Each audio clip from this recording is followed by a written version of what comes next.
Om Namo Bhagavate Vasudevaya. Om Namo Bhagavate Vasudevaya. Om Namo Bhagavate Vasudevaya. Om Namo Bhagavate Vasudevaya. Om Namo Bhagavate Vasudevaya. Om Namo Bhagavate Vasudevaya. We're studying from Srimad Bhagavatam, Canto 2, Chapter 10, entitled Bhagavatam is the Answer to All Questions. We're on text 43. We have a few copies here, and Vishnu has written the text on the board in two scripts. And yes. Okay. Narayanam namaskritya naram chaiva narottamam devim sarasvatim vyasam tato jayamudirayat.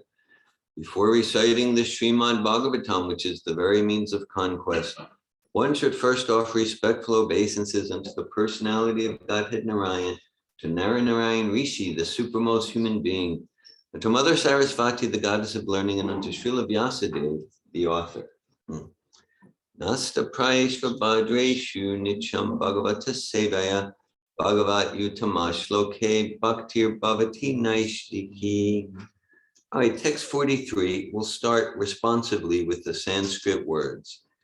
Tata Kalagni Rudratma Yat Srishtam Idam Atmana Saniyachati Tat Kale Gananikam Ivanila Takalagni Rudratma Yat Srishtam Idam Atmana Saniyachati Tat Kale Gananikam Ivanila Takalagni Rudratma Yat Srishtam Idam Atmana Saniyachati Tat Kale Nanikam Ivanila Takalagni Rudratma Yat Srishtam Idam Atmana Saniyachati Tat Kale Gananikam Ivanila.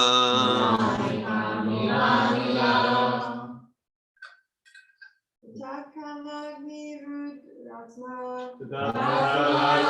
Rudratma Yasrishtami Damatmana Saniyachati Tatkale Gananikam Ivanila Takalagni Rudratma Yasrishtami Atmana Yasristam Idam Atmana Saniyachati Tatkale Gananikam Ivanila Takalagni Rudratma Yasristam Idam Atmana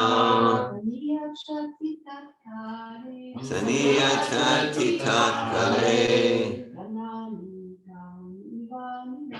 Gananikam Ivanila Takalagni Rudratma Yat Srishtam Idam Atmana Saniyachati Tatkale Gananikam Ibanila Tatakalagni Rudratma Tatakalagni Rudratma Srishtam Idam Atmana Yat Srishtam Idam Atmana Sanyachati Tatkale Saniyachati Katkale Gananikam Ivanila Gananikam Ibanila. We're studying Srimad Bhagavatam, Canto 2, Chapter 10, Text 43. Would anyone online like to recite the verse?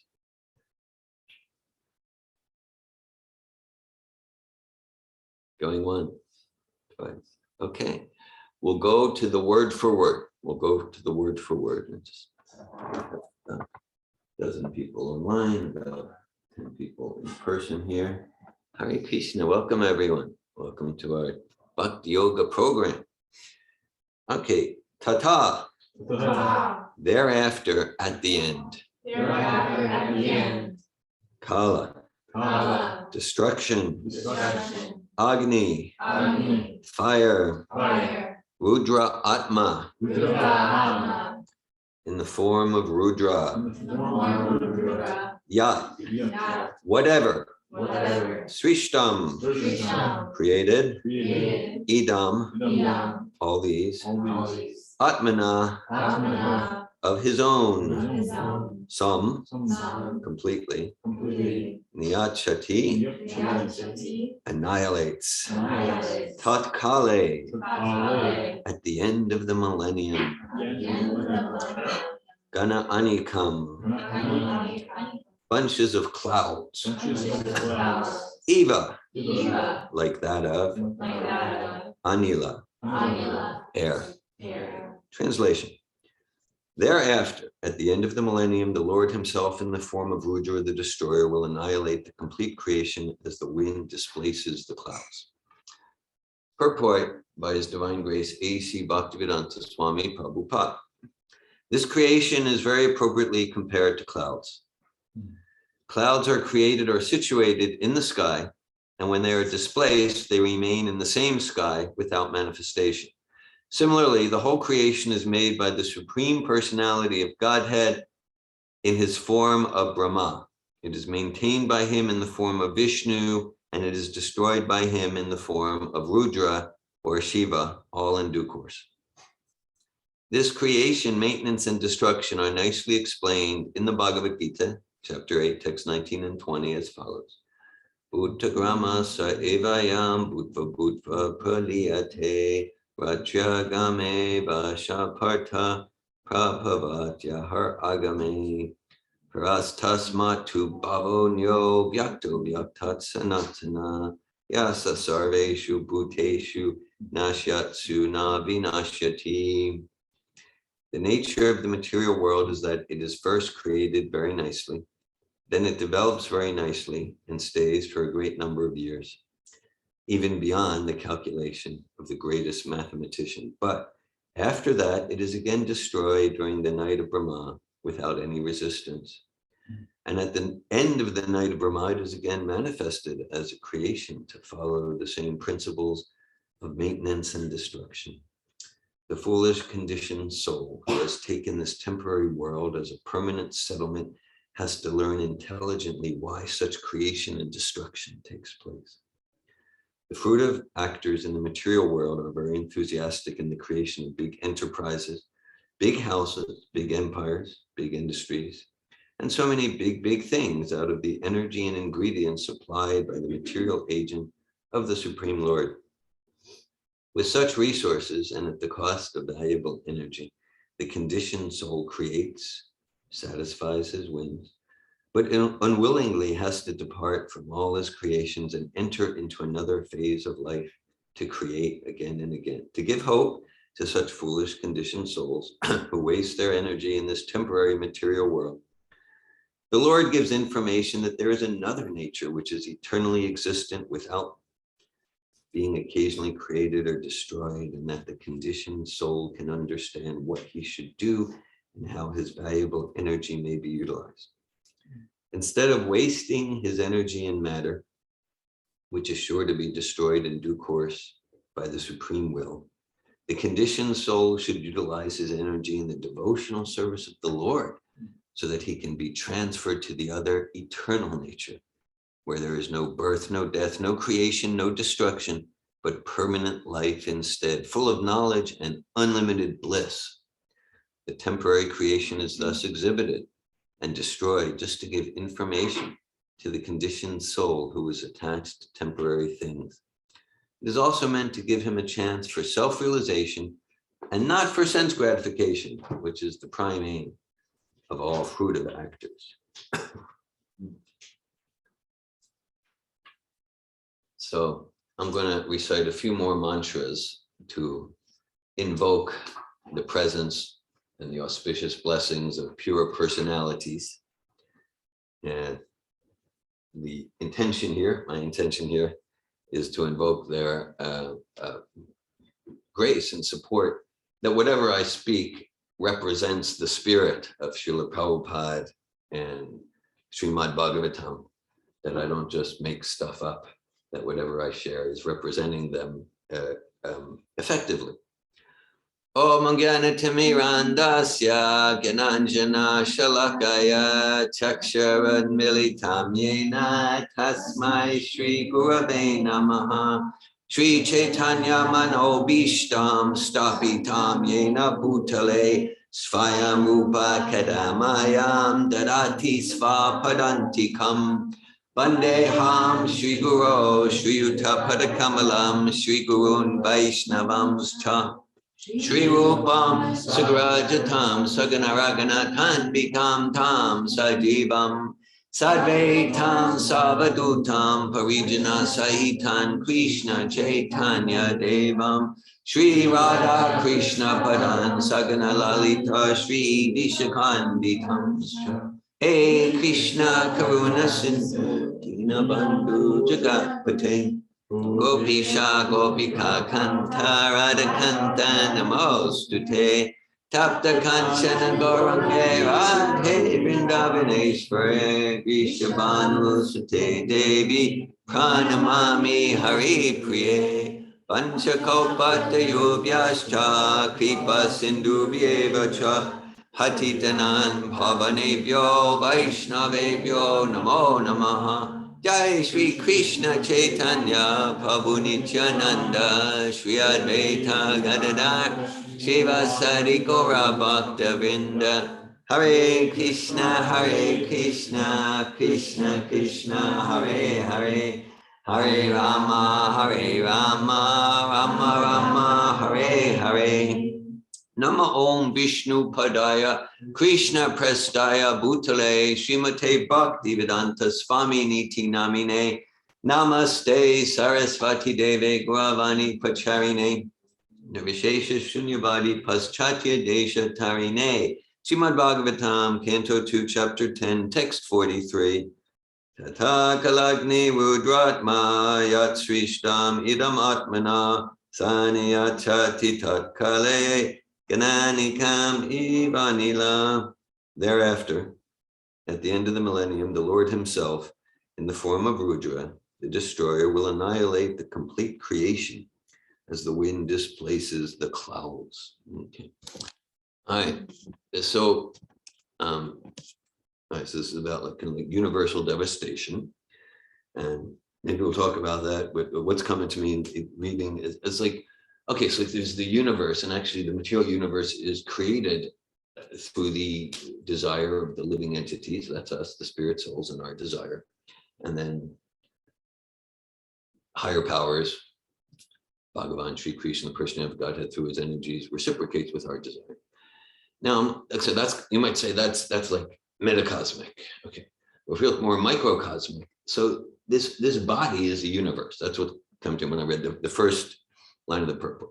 This creation is very appropriately compared to clouds. Okay, so this body is a universe, right? And it's just like, how do we get this? We're in this universe, and it's no accident that we're in this particular body called David Wolf, right? So I attracted this particular body, and it's like clouds. I think clouds. No, this is it. There's really no substance. Just like we might look at a cloud formation. Okay? wow, it looks kind of like an elephant. And then maybe we look a half hour later, now it looks like a big mountain now. And it's just, okay. So something it's like, sort of like this, we got this kind of formation, like material energy, the whole creation, it's like clouds. It's like, it looks like a David Wolf formation. Looks like a Dominique Fusella formation, right? Or maybe this was, maybe the spirit, the body, the material body, the spirit. So maybe it was a demigod body. Now it's in a horse body or an amoeba body or a cockroach body. Okay. Yes, there's spirit souls inside cockroaches too. Yeah. And hard to accept, I know, but you have to accept it. So, okay, so, right. So, and we're all familiar with like the analogies, basic Bhagavad Gita, he nasmin yatadehe komaram yovanam jara, tatade hantara prabtir dirastatra namuyati.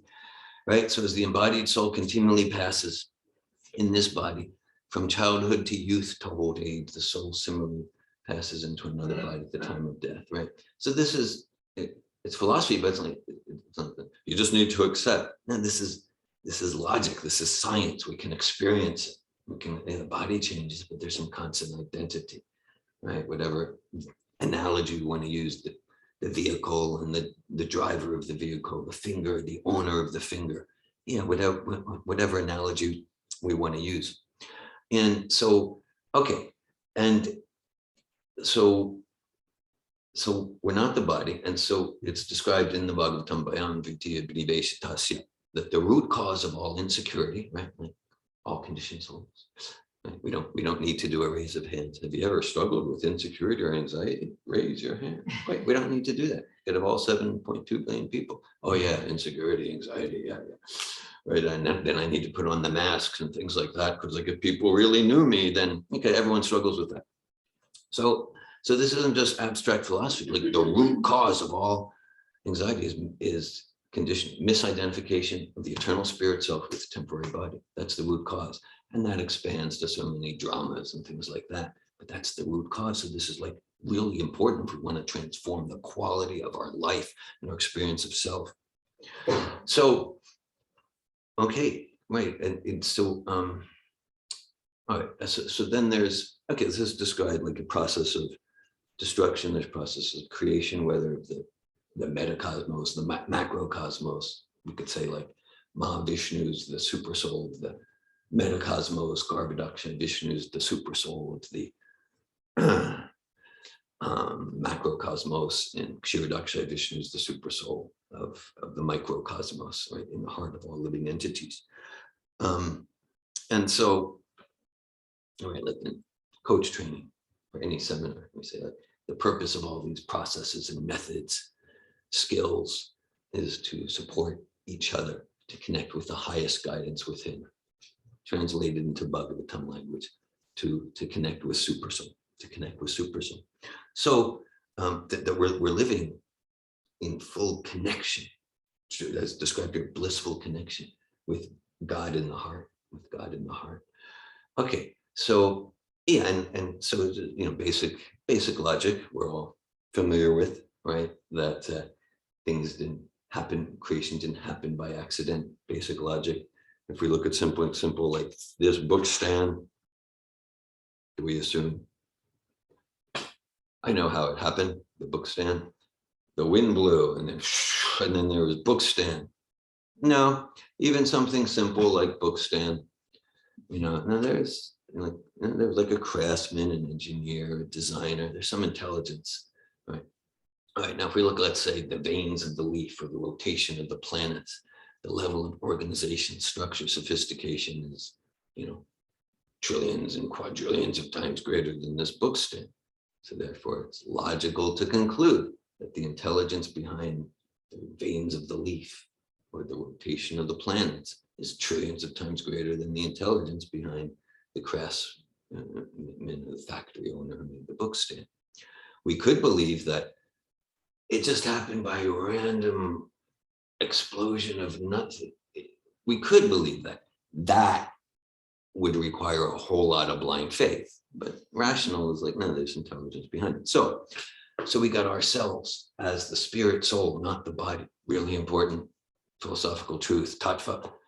And then, okay, so then there's like this higher intelligence, you know, supreme person. And it's complex, but the essence is simple. Because this is a fully monotheistic approach, one God, and naturally with different names related to the Supreme's different relationships, different, right? Just like I'm one person. Someone might call me Dr. Wolf, someone might call me David. Two people call me Dad, right? So somebody with the Supreme Person. Actually, the word God is not a word I like very much because it's very generic, but we use it because other terms could be perceived as sectarian, although they're not. Just like you know, someone could call you person, hey person, and that does refer to you, but it's not a very sweet and loving name. Right? So someone with a more intimate relationship, right? Someone might call you Adam, someone may call you Nandamaridas, like that. So the person, you know, refers to us, but it's generic. So Krishna is like this Maha Mantra contains very intimate names of the Supreme Personality of Godhead. So what's described here? Really, what's described is the process of bhakti. Let's talk about the bliss, right? We're looking for pleasure, we're looking for bliss, we're looking for satisfaction and peace and security. All the qualities of the contract, right? We're all searching for that. And so this was you might call it an open secret that for the soul, the driver of the car, to engage in loving devotional service to the Supreme Personality of Godhead. That's called, the technical name is Bhakti. And in one sense, it's a little ironic because the idea is like, to the extent that we surrender ourselves to unconditionally serve God, then we're blissful. And to the extent it's like, well, no, I want my own me. Okay, I want my happiness. Then we're miserable. It's a sure thing. But then it's like, okay, I want my happiness. The best way to do that, the most effective way, is to engage in bhakti. Serve God with love and devotion. Srimad Bhagavatam, Bhagavad Gita, all the transcendental, eternal literatures given to us by Srila Prabhupada. This is manuals for how, it's like guidelines for how to engage in bhakti and steadily and experience ever increasing bliss of the soul. What could be Nitya Siddha Krishna Prema Sajika Banoy Shavanadi Shuddhachite Hariyevada. So actually, we read this morning before Japa, and Prabhupada says, this Krishna consciousness, this chanting Hare Krishna, it's not an artificial imposition on the mind. It's the original consciousness of the soul. Love of Krishna is eternally situated in the hearts of all living entities, and it's naturally awakened through this process of chanting and hearing Hare Krishna Japa, Bhagavad Gita, Srimad Bhagavatam. So this is the most natural thing. So it's not, all right. Like if we look at any authentic spiritual traditions, they all contain bhakti at the core. Now we'll find different strands, like we'll find strands of, let's call it karma, where the goal is be good, go to heaven, enjoy like anything there. And we'll find those strands, you know, Christianity, Judaism, Buddhism, Hinduism. Then there'll be strands of, let's call it the mystic traditions. Okay, and the idea is, because the idea is like, yeah, this material enjoyment, and this, the idea is to kind of merge. And so for years I lived in Muslim villages associated with the Sufis and the Darwish, kind of like mystical traditions of Islam. I studied at Isha Torah. It's a yeshiva in the old city of Jerusalem overlooking the Hakotel, the Wailing Wall. So, and there was Kabbalistic rabbis there. It's like mystic traditions of Judaism. Even something like Buddhism, which is generally seen where the goal is like to realize the void and nothingness and like that. Dini is here visiting from Switzerland for a program. So a story some of you have heard me tell. So this was 2016, and we were in Ricon, Switzerland, conducting Sattva Trap seminars in Wheeler. And so anyhow, so it was like January or February. So snow, Switzerland, like that. And so apparently right up the big hill from where we were there with the bonobos. And so we went with Anandini and Paramatma and Anouk, and wow, she's showing. There we go, got snow right now in Switzerland. Oh. It's like live, play by play. Thank you, Anandina. Switzerland sound. I'm telling about Switzerland. This is mystical. Okay, so Hare Krishna. So there we were in Ricon, and so we go up, and they got two girls there, and we go up, and yes, the snowball fights happened, and this and that, and so it, like about 45 minutes an hour, we get up the hill, and then there's this Buddhist ashram, and it happens to be, from what I understand, this is like when the Dalai Lama, Tibetan Buddhism, when the Dalai Lama visits Europe, and that's where he stays. It's like a main place in Europe for the Dalai Lama. So we go there, and again, Buddhism tradition is like known for, well, Bhakti is very world embracing, right? It's not about rejecting, it's about utilizing our voice in devotional service, utilizing our body and dancing, utilizing all our talents and propensities. Anyhow, so we get to the ashram, nice snowy scene, and we entered there in Ricon, and the first thing that impacted me was a spirit of bhakti. There were the monks, Saffron, and it was just such a heartfelt spirit. And this was the Buddha's plan, completely, to, in his way, a little transcendental trickery, to move people to serve God with love and devotion to his pure devotee, the Buddha. And so they were offering incense, and they were cutting apple. It was just like, you could see they were serving the pure devotee of God, Buddha, with a spirit of bhakti, even though philosophically, they got some voidism, nihilism going on. So that's there.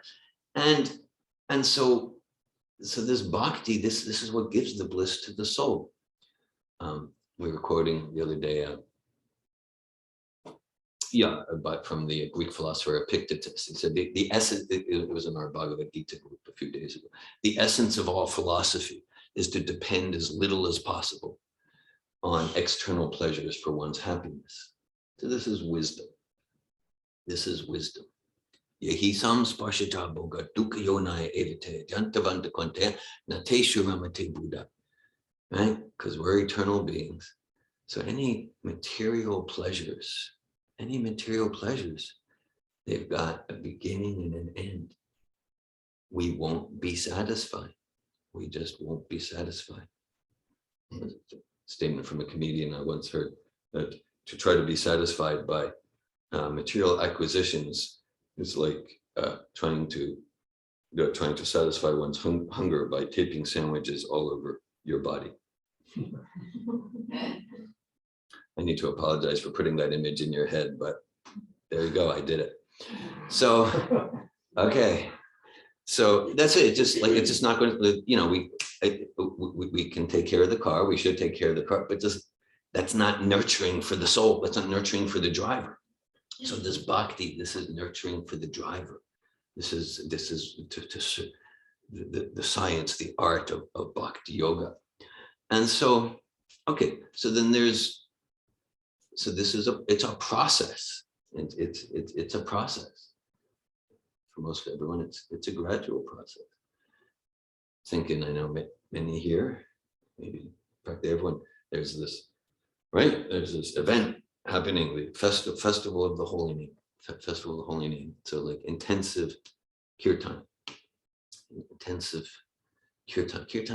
really means to describe, to glorify, to glorify God, So intensive kirtan in the form of singing and chanting. We were talking last night, so some Sattva Trap graduates who was part of their LMP Community Impact Project. They created this Festival of Holy Name. It's become like a wonderful international transcendental event. It's wonderful. And so I'm thinking, sometimes we talk about states and stages of consciousness. States and stages. So like, call it a state of consciousness. Could be a euphoric state, a euphoric state, or a state of epiphany or ecstasy, or like, and that's wonderful. I mean, that's the goal of life. The soul connected with God in loving devotion and absorption. And more important than states are stages. So I'm hoping that y'all and so many hundreds experience states of ecstatic consciousness in service to the divine and absorption in the holy names of the divine. And this bhakti, this is universal. There's just nothing sectarian. We mentioned different traditions. The Judaic tradition, you might say that the Maha Mantra in the Judaic tradition. Maybe some of you know the Vahafta. Ahava means love. Vahafta et Adonai Elohecha b'kol levavcha b'kol nafshcha b'kol medecha. Love God with all your heart, all your soul, all your might. That's like, we can imagine Jesus was like chanting that or singing that all the time. That's the Maha Mantra from the Old Testament. And it's about love God. It's completely bhakti. See, that's the goal. The idea of be good, go to heaven, merge into the oneness. The goal of all those paths is to come to serving God with love and devotion, is to come in bhakti. And that's just true in any authentic spiritual tradition. So, yeah, so that more important than like states of consciousness, maybe a state of euphoric consciousness, is like, what am I doing today? What am I doing this week? How am I arranging my life, disciplining my life? Discipline might not be the prettiest word for some, but to achieve anything significant in any area, it requires giving up some immediate gratification for some longer term, deeper fulfillment. Even material, if we want to get a college degree to earn more money, or I want to develop that business, means like, well, I'd like to go to the beach every weekend, go to the bar at night, but I'm not going to do that because I'm doing like a 70-hour week to develop this business. I'm going to study for that exam. So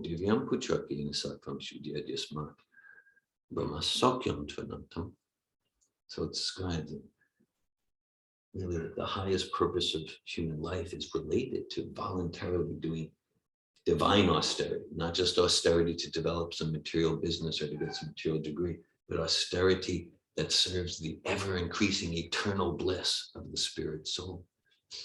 So the idea of like, and it's quite a science, which we're just touching not a drop today, hardly.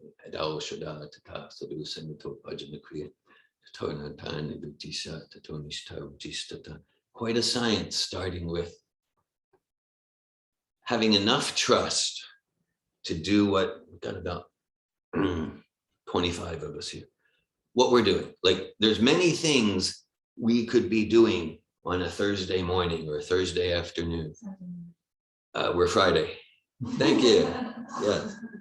Just seeing if Marie's paying attention. Thank you, Melanie. There are many things we could be doing. And somehow we're choosing to like hear Srimad Bhagavatam and sing Samsara Dava Nalalita Loka. What's that? Black Friday. Yeah. And we can go shopping. Yeah, we could do shopping, right? At 4 a.m. in the morning. Yeah. It isn't. No, it's because the idea is like the shopping that'll make us happy. But like I'm pretty sure like we're pretty, like that would be like about the most hellish thing I could think of doing. Like it'd be hard to think of something more torturous. What about your time? Bringing Sankirtan early morning to the shoppers? What about that? Ooh. Yeah, that's it. So this is a world. It's yeah. It's a life embracing process, precisely, right? So it's not a yeah. So then we're spiritualizing Black Friday. Wonderful idea. Thank you, Damayanti. Yeah, wonderful idea. So the idea of states of, because we might experience a state of consciousness as like really pure and maybe on Bhava stage. I mean, we might experience, but that doesn't mean that we're on that we're steadily on that stage just because we experience an epiphany state. Right?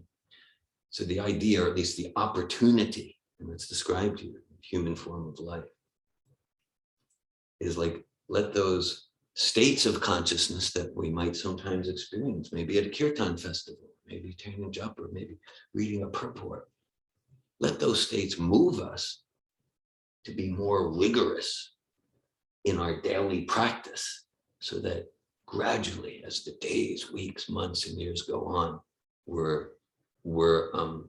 progressing solidly in stages of consciousness. Because sometimes a pitfall is like someone can experience maybe some sort of joyous epiphany state of consciousness, maybe looking at it like that.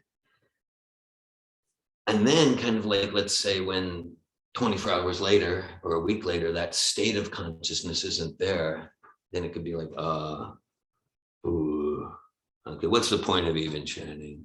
What's the point? Okay. Not just, these are like possible pitfalls on the path. Mix of ice cream. Yeah, let's just do ice cream and watch the Super Bowl. Yeah, right. So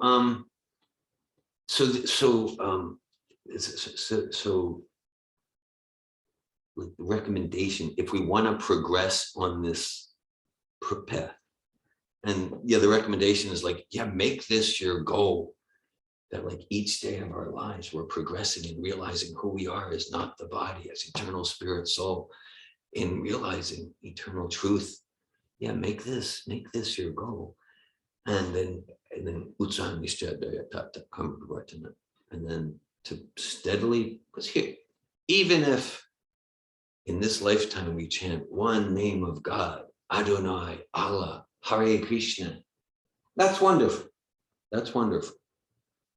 And if we want to like progress steadily to a consciousness where we won't be forced to take birth in a material body again, and we're simply satisfied in the bliss that comes from serving God with love and devotion, then it's recommended to daily practice sadhana, and practice discipline. This means like, well, there's the maybe the pastime with Srila Prabhupada, many are familiar with.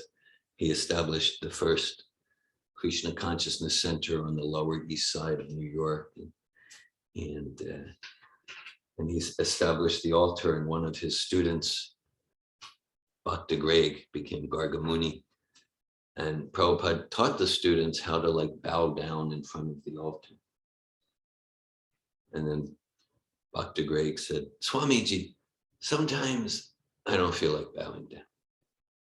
And Prabhupada replied, he replied, first you bow down, then you feel.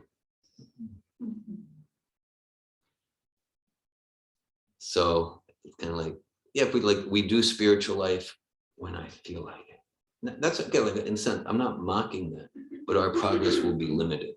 If we want to like steadily progress, it requires that like I'm not feeling, and the reason I'm not feeling it is because I'm misidentifying myself with a false ego, with material mind, with material body. Okay.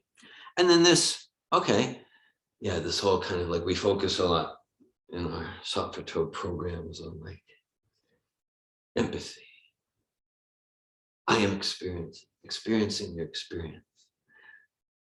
So and I'm definitely, I'm not interested in just kind of like some new age, yeah, feel your feelings.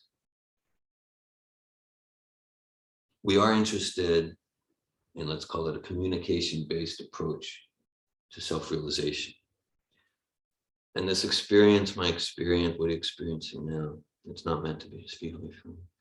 It's meant to be a driving force to move us to progress in this path of self-realization, super soul connection, and bhakti. That, well, you were on Sunday, Malini led class, and you were talking about like, you know, different experiences you had in this life and different experiences you didn't have in this life. We see, like, if we look at over the many lives into maybe so many species, so many planets, we've had all the experiences. But whatever, you know, you've probably been a Brahma, you know, we've been demigoddesses and demigods, and we've been cockroaches too. Yeah, right. So we've had so many experiences, all the fear, all the shame, all the degradation. So the idea is like, Krishna gives us forgetfulness so we can stay enthusiastic about material life. Because if we remembered all of those painful experiences from this life and previous lives, and just like, I want to get out of this place. I'm not doing this anymore. But he can send us into forgetfulness, and in forgetfulness, we can do what we really want, which is Black Friday. Yes, Black Friday. Precisely. Black, he said Black Friday. That's where we can live in La La Land. No, I'll just try it this way. I'll try Sanskrit. What about maybe just change partners? Then I'll be really, I know, a new car. Then I'll be happy. We're not discouraging getting a new car. And as Epictetus has said, if to whatever extent we're dependent on anything external, new car, new partner, for our peace, happiness, fulfillment, contract qualities, it is a recipe for misery, guaranteed. We've had tons of experiences about it, and that's the function of forgetfulness. Because like, I don't want to surrender to Krishna, so I need to forget. So this idea of experience, to not avoid the pain. I know, in my Middle East days, late 80s, early 90s. One of my early days, we lived for a while in the village of Rama, and it's called Rama. It's mostly Arab Christian, some Arab Muslims, some Arab Jews, and I was, very hospitable. One Arab gentleman, I was in my late 20s, he was maybe mid 30s, and he invited me in, and in the home, in one of these big rooms, like. In many ways, these buildings, the villages, they were kind of like, they looked like 1,000 years ago. But in the back, there was an elderly person dying. And there was the children and great-grandchildren. But I remember thinking, well, in the culture I come from, time for a nursing home or something like that. But there was not the culture, we need to hide the pain, we need to hide the old age, the disease, and the death. No, that's part of life. And because the elderly person had led it truly spiritual, he was the most valued member of the community, of the family. And to the extent that the culture is material, and as one body ages, they just become more useless. I mean, it might not be nice to say, but like, we need to get rid of it somehow, like that. So the idea is like to not avoid the pain of old age, of disease, of shameful, we do shameful, degrading things. Let's experience that, not to wallow in it, but to let that move me to get urgent about my spiritual life. to let that move me to get urgent. Let that move me to get urgent about living a truly meaningful life for that, for myself and for others, for that happiness that will never be crushed by time. Yeah. So, yeah, and so that's why my name of our institute, Sattva Trap. Sattva Trap. So Sattva, we all know 3 modes of nature: tamas, rajas, sattva. Sattva could be understood or defined. Sattva could be defined as that mode or consciousness that reveals that which till now we've not been aware of. That which reveals that which till now has not been perceived. That's Sattva. It's like, oh, okay. Like, yeah, I see myself just saying I've been using guilt to get sympathy. Yes, I've been putting on this mask because I'm fearful, like that. So, yeah, so that's, and it goes both ways. We cultivate sattvic consciousness, habits, worldviews, thought processes, and that's the most energizing platform to consciously choose transcendence, Shuddha Sattva, transcendence, Krishna consciousness. Just like, just like say sattvic eating habits, right? It's like if we're eating the results of gross violence, meat like that, it's going to be really difficult. It's going to be really difficult to get the subtleties of Srimad Bhagavatam. Right? Same with all fields of life, right? So like whether it's our relationship with sexual energy, our relationship with money, and from wherever we're at, yes,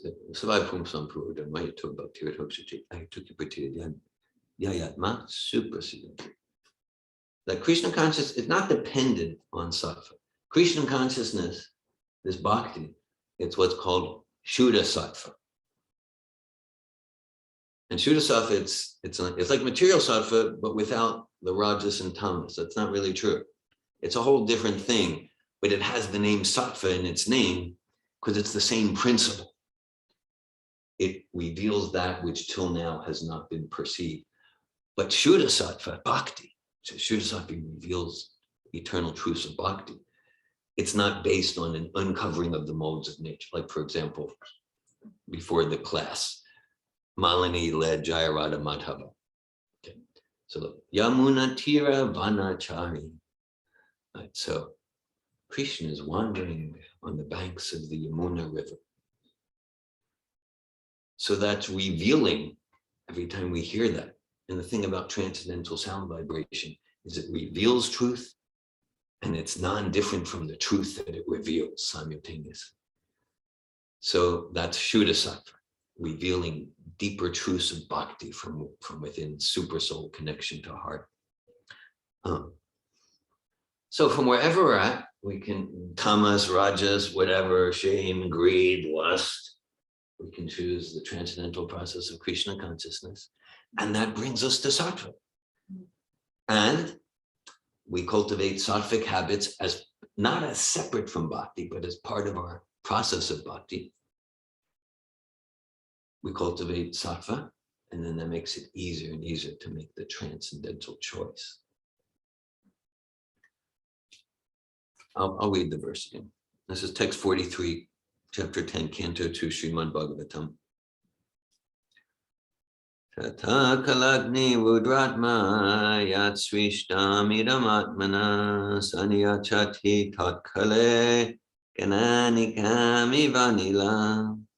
Thereafter, at the end of the millennium, the Lord himself, in the form of Rudra, the destroyer, will annihilate the complete creation as the wind displaces the clouds.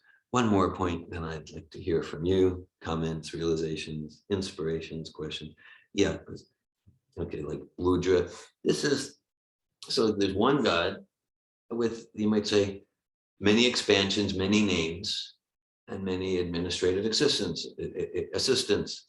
And all those administrative assistants, you heard of Shiva, Goddess Lakshmi, Brahma, even Vishnu. I mean, it gets a little complex when we get to the different tattvas, but Yeah, so it's described the whole material world, that the warden of the prison house is Kali.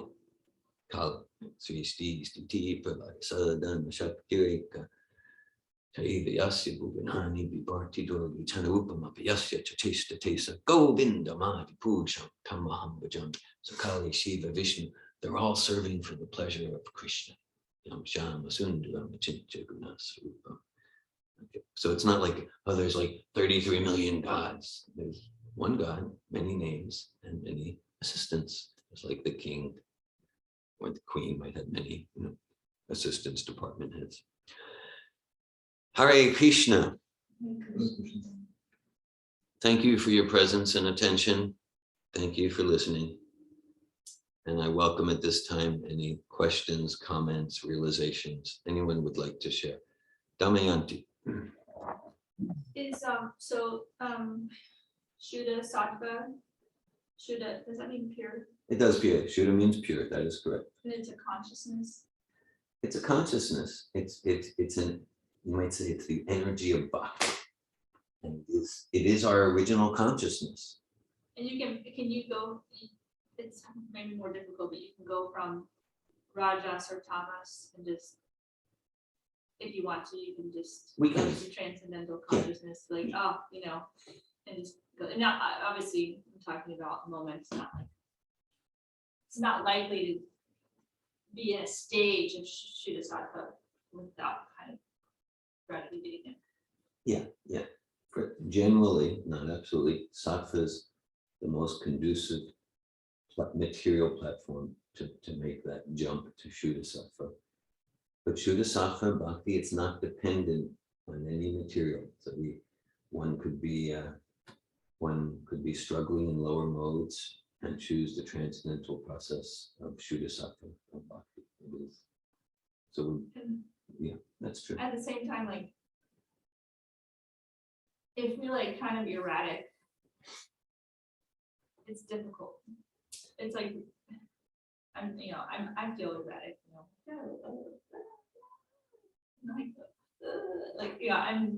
it's like psycho. Yeah, thanks for that.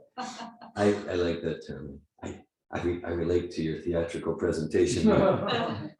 Yeah. So what do we do? Yeah, as I said, so that's why we're encouraged, while cultivating Bhakti, simultaneously, not to make Sattva the goal, but to cultivate Sattva, because it's a safety net for those rare times. I'm being facetious. For those rare times when we're not in transcendence. And then we have sattvic habits and sattvic morals as a safety net. Then sattva is less erratic than if from transcendence, if where we fall is tamas and rajas, then it becomes that whole roller coaster thing. So just like gradually like creating a steadiness or like a higher bar, like we don't go down to that level anymore, and like whatever habits or like consciousness, just to gradually steady have like your lowest point be higher, would be that would be a nice goal, in and of itself. Yeah, definitely. Definitely, yes. Thank you, Damayanti. Okay, we got Malini, then Samya Prash. Something that Okay. connected with what Damayanti was sharing, I like the definition you gave to Sattva of uncovering what's covered. Yeah. And so it's a situation where I become aware I'm acting in tamas. Yeah. Then that awareness in itself is sattva. It is. So I Yeah. jump from tamas to sattva. Right? Yeah. And it's similar. It seems that the same situation. I'm in tamas, and then maybe I rise to allowing myself to see that I'm in tamas, and that's sattva in itself. And then if I go further, like in my internal energy, Yeah. like in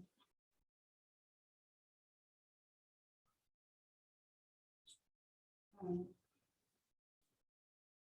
don't remember. Anyway, where Srila Prabhupada speak about the internal energy was teaching of Kunti. Yes. Like when we reach our internal energy, we also connect with Krishna's internal energy. So so from that same situation, I'm aware that I'm in tamas, and then I remember that for tamas or not tamas, I'm a servant of Krishna. Yeah. And I'm going to give it all to Krishna. Yeah. Then in a sense, moment to moment, we can go from tamas to Sudasattva. Yeah. Because that moment of remembering that I'm a servant of Krishna is going to lead me to, and if I stay with that consciousness and I stay connected with that internal realization, then moment to moment, it will lead me to be in Sudasattva, jumping from tamas. Yeah. Thanks for sharing that, Melanie. Yeah, because we say Sattva is the best platform generally, but Sattva can also be a trap. It's described extensively in Bhagavad Gita, because if I'm relatively more Sattva than other people, wow, I'm actually doing quite well. I'm actually happier and more peaceful. So then, as Queen Kunti prays, Janmeshvaya Shuta Shibir Edamanamada Puman Naivar Hat Yabidaktumvai Tvam Akinchana Gochura. She goes, that those who have, maybe they're doing nicely in life, maybe they're good looking, or they got riches, or nice education, born in an aristocratic family, it can be hard for them to get real urgent and like desperate. Whereas I know for myself, it's true. Sometimes I like where I really slide down the slippery slope and then we're maybe deep, really suffering from rajas and tamas suffering, then we can, with more heartfelt feeling, call out Krishna, Krishna, then that's transcendence. Mm-hmm. I have another point that I will make it after. Samya. Thank you. I feel like the reflection I have is related to what Melanie, you were just saying. I was hearing you talk about, you were talking about this is this Sattva Trap is a process of communication-based self-realization. Yeah. Right. And I was connecting that to what I heard one disciple of Srila Prabhupada say, His Holiness Govinda Swami, that the goal is to cry for Krishna. Yeah. And if you can't cry for Krishna, then you should cry that you can't cry for Krishna. Yeah. And if you can't cry because you can't cry for Krishna, then cry because you can't cry because you can't cry for Krishna. And in that way, wherever you're at, you're connecting in an honest and not pretentious way. This is where I'm at. Yeah. What is my relationship with Krishna's name? What is my relationship with memory of Krishna when I'm going about my business? And it's like, you look at that and it's maybe not so nice. But if you have some emotion about that, like I'd like to be there and I'm here, then that is actually a spiritual aspiration. That's actually a spiritual state of consciousness. That's not denial. Yeah. It's not toxic shame either. Right. But it's very real, and Krishna responds to that. So I appreciate those distinctions. Yeah, it's not wallowing in shame, right? And neither is it a spiritual bypass, pretending I'm more advanced than I am. And so meeting myself where I'm at, and then that, and Krishna is noticing that sincerity to want to cry for Krishna. Thanks for sharing it. Ananda Murari. I was really appreciating your discussion about stages versus states. Yeah. And appreciating also that as I've continued to practice, I've experienced different states throughout my spiritual life. Yeah. And then when I'm able to take stock of what stage am I at, it's actually very encouraging. Yeah. Because having an awareness of my stage, I actually have something to stand on. Yeah. Rather than a state, which I was thinking actually this morning during japa, which it was a very powerful experience, just again chanting with a community, with a group of devotees.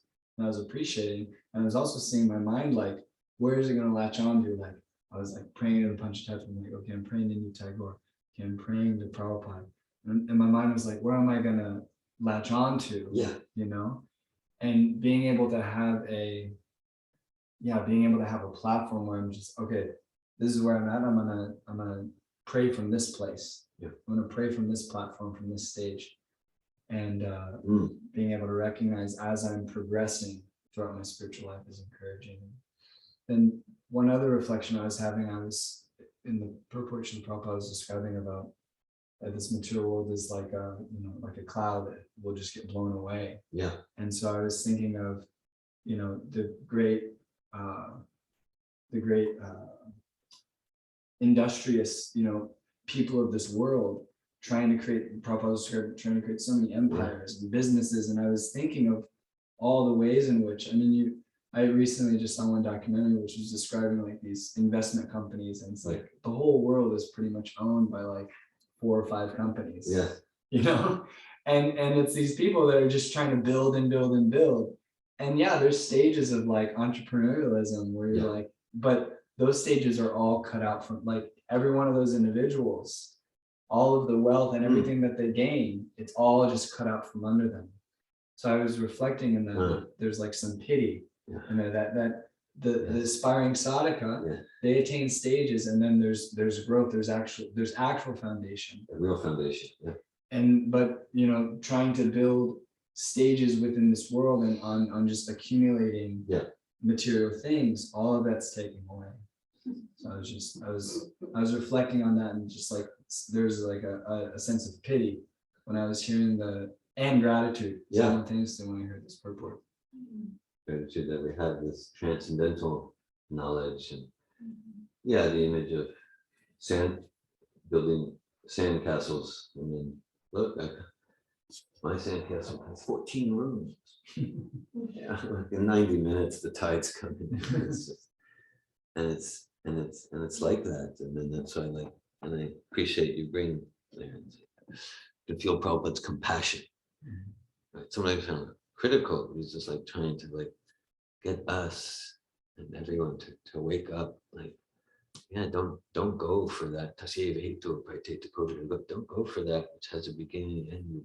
It's a recipe for frustration. Go for that which will never be devastated by time. Go for that ever increasing eternal bliss, and that's available.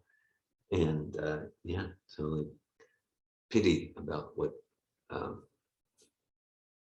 wasting lives, and then we get to be moved. Like, okay, I don't want to waste. A devotee is a Dhyarta Kalatvam.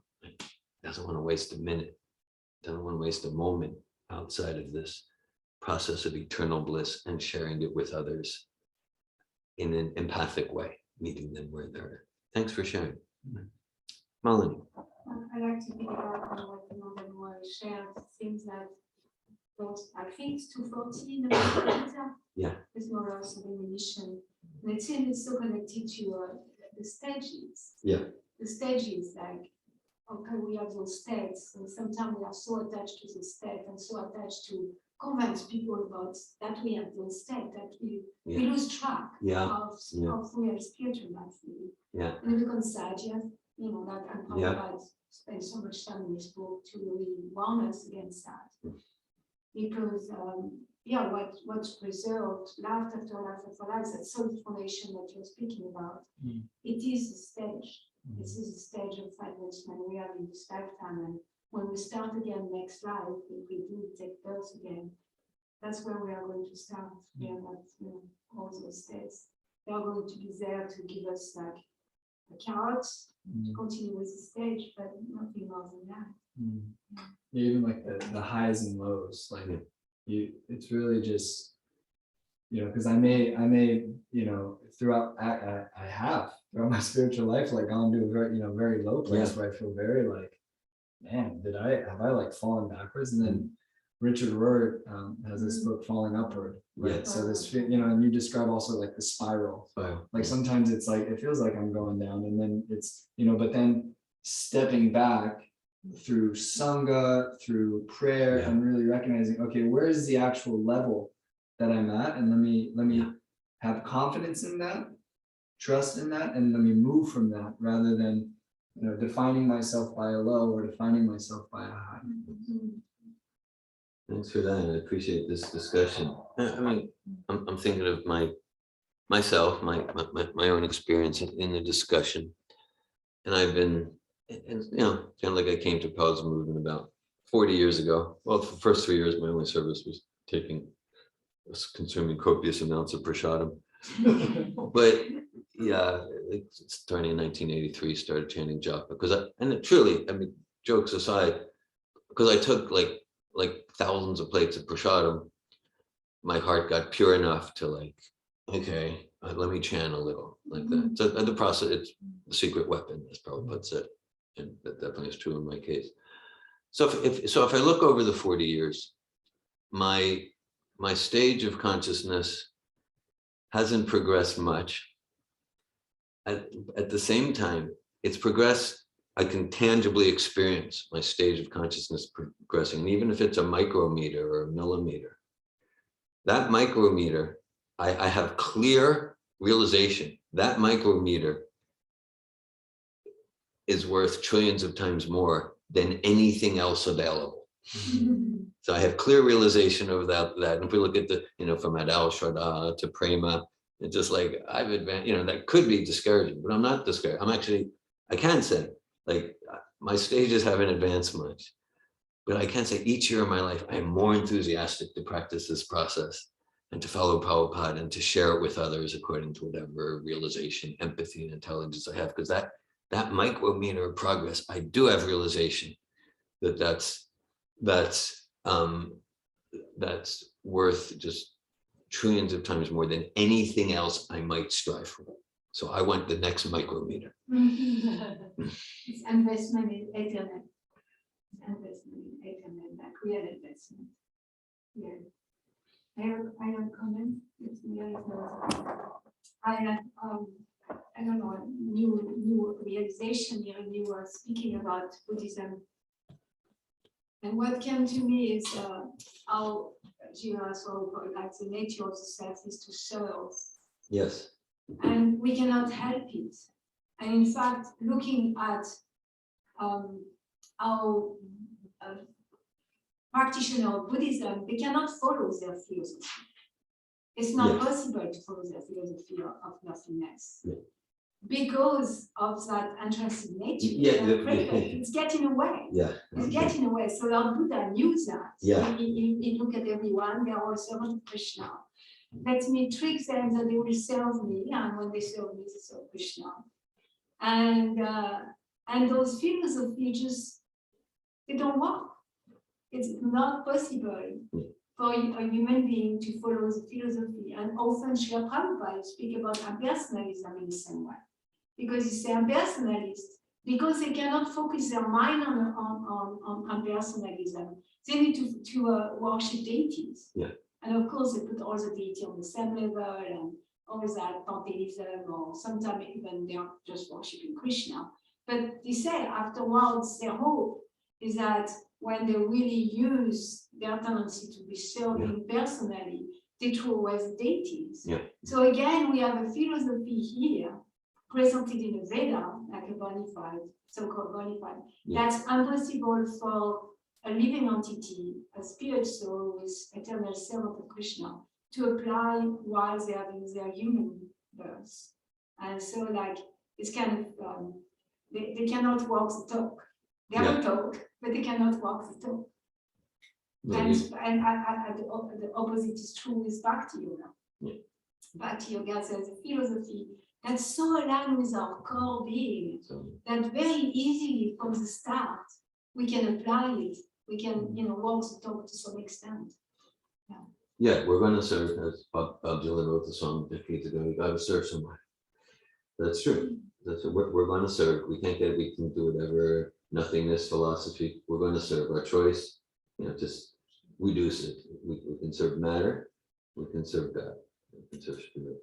We're not going to get away from that propensity.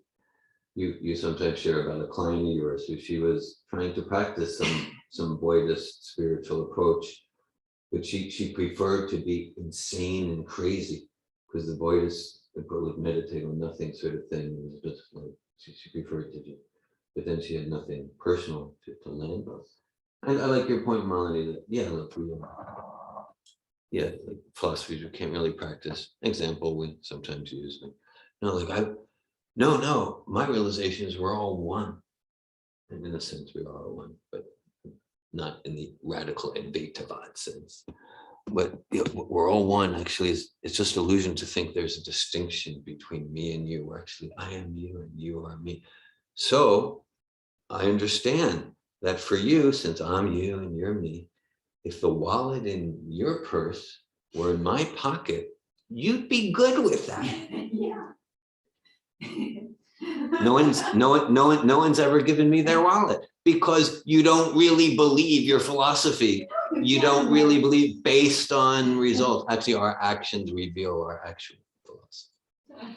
I had a friend actually ask someone about the program. The person was really getting intense about, we are just all one.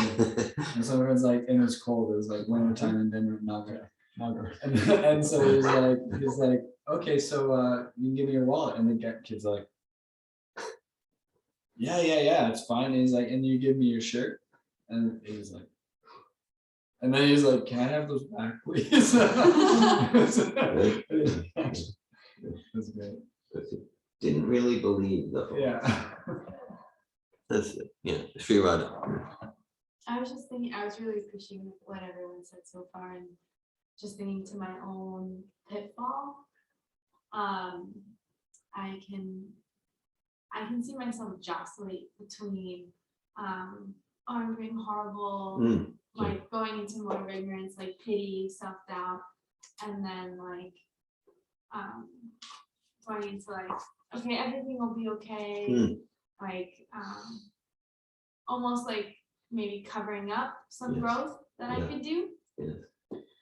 And I guess the one thing that I feel is like holding me back in my mind, like the thought that comes up is like, I'll get better at this as I get older though. Okay. Like this, like letting go of urgency, because like it'll be easier to like sleep less or get up in the morning when I'm older, or like I'll be less attached to like, you know, I can use prasadam for my own sense gratification so well. And I'll be less attached to eating as I get older. So that's where I like kind of let go of my sense of urgency. It's a self-defeating strategy. Yeah. And you're identifying it. Yeah. I'd say like relates to what somebody probably shared earlier. Like you can wallow in I'm so terrible. We can do a sort of philosophical bypass avoidance where it's like, you're making it okay.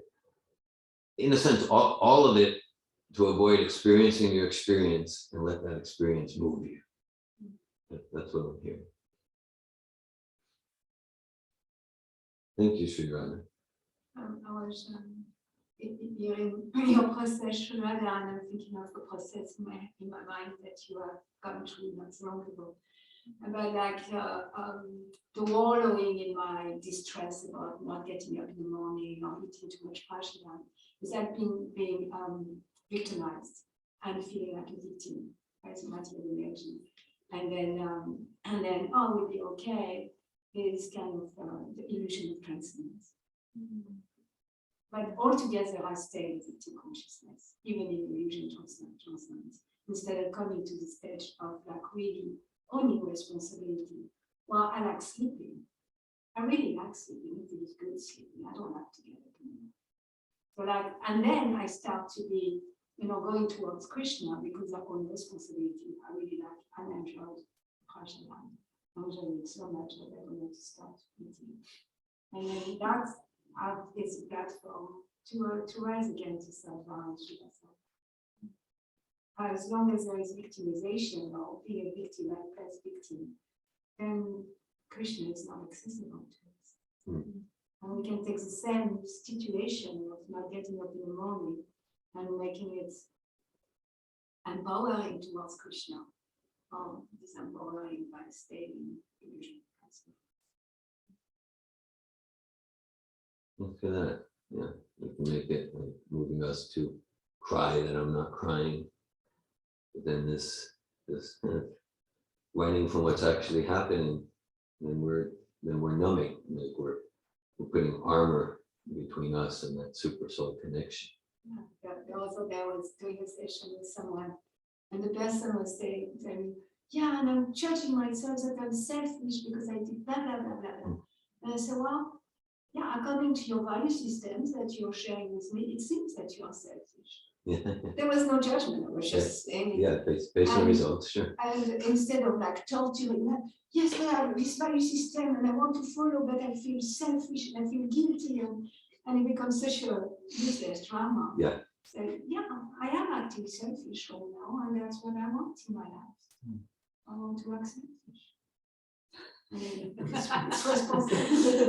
I like that. Anandini. Yes, Hare Krishna. I want to share two things that I noticed in the purport. And one is also the verse, and in some of your sharings, that actually Krishna created the temporary world for us to realize who we are, to remember who we are. And I was just thinking what an amazing way to walk through life with this attitude that everything is happening for me, not to me or against me. Life is for me, and that includes not just what comes to me externally, like outside of my body, but also my thoughts and my feelings. All of it, it's happening for me to remember who I am. And the other point, in the purport, Srila Prabhupada mentions that like we are in this material world, and then also God makes sure that we are reminded that there is another nature. And I was appreciating when you shared about the Buddhist center. Yeah. Remembering that, and last weekend I visited a Christian monastery, and the monastery it's actually a place of pilgrimage. They have a Black Mary that they worship, and people like go there on pilgrimage, and the monastery was founded because at that place there used to live a hermit, and he was the son of a rich family and was sent to a monastery for training, for education, to become like a rich merchant person. And what he experienced at the monastery was a transformation in his heart, and he became something like a coach. So people would come to him, and he withdrew into the forest because he didn't want to be with so many people, and still people would like go on pilgrimage to him because in his presence they experienced like this other nature, this divine nature. They experienced a transformation in their heart, and he was killed, and then another saintly person decided to create a monastery on that place. And still the monastery and the monks there, they are dedicated to give other people an experience of Jesus Christ and of his transformational power. And I was appreciating so much, like I knew about this monastery before I knew about this philosophy given to us by Srila Prabhupada, and I didn't connect with it so much. And now having these terms like Bhakti Yoga and the pure devotee, and I understand how much that there is in how much of all of this there is in Christianity. Even this Mother Mary, it's a deity worshipped, and people experience a transformation just worshiping her. So I just wanted to share this appreciation. Thanks very much for sharing all of those points. I know for sure when I came to Prabhupada's books and like my understanding of Judaism, Christianity just was it is so enhanced. And yeah, the point you made, it's a big part of the purport I didn't even touch on. So thanks for going there. That the whole material creation, including the material body, it's meant for liberation. It's meant for liberation. Sometimes it's like, well, how can we chant the prayers personified Vedas, right? Maharaj Parikshit asked, well, how can we chant spiritual things with the material tongue? How can we engage spiritually with material arms? And how can we do spiritual forms? The idea is that we can do it because that's what this body is built to do. It's built to engage in transcendental spiritual activity. Now, we have choice, so we can use it for a much lower level function. We have choice, but the tongue's meant to taste prasadam and vibrate absolute truth. It's not meant for Black Friday. It's not meant for frivolous sound vibration that entangles us further in the illusion that I'm this body. And so these legs are meant for dancing in kirtan, and these eyes are meant for seeing transcendental form. But this is exactly, so it's like, so the whole material creation, it's meant to serve us for our bliss, and it's our choice whether to engage it that way or to engage it to sink further into misery.